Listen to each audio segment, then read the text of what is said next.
উফ, এই মিষ্টি নিচে আয়, নিচে এসে খাবারটা খেয়ে নে। মা একটু পরে আসছি। কেন, কি এমন রাজকার্য করছিস যে খাবারটা এসে খেয়ে যেতে পারছিস না?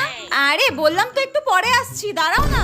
কেন গরম গরম খাবারটা নিচে এসে খেয়ে নেওয়া যাচ্ছে না? পরে কিন্তু আমাকে একদম বলবি না খাবার ঠান্ডা হয়ে গেছে, আমাকে গরম করে দাও, আমি সব করতে পারবো না। উফ, তুমি খাবারটা বাড়তে থাকো, আমি যাচ্ছি বললাম তো, বাড়তে থাকো। ঠিক আছে, তোকে খেতে আসতে হবে না, আমি খেয়ে নিচ্ছি, তারপর খাবারটা শেষ হোক, নিজে রান্না নিজে করে নিবি। উফ বাবা, আচ্ছা ঠিক আছে ঠিক আছে, যাচ্ছি, দাঁড়াও, যাচ্ছি, যাচ্ছি।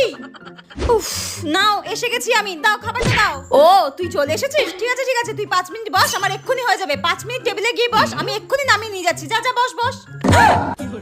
আজব তো, তাহলে এতক্ষণ ধরে চিৎকার করে করে আমাকে ডাকছিলে কেন যখন তোমার রান্নাই হয়নি? এই তো 5টা মিনিট লাগবে, তোর তো নিচে নামতে নামতে 10 ঘন্টা লেগে যায়। এই তো হয়ে গেছে, দাঁড়া।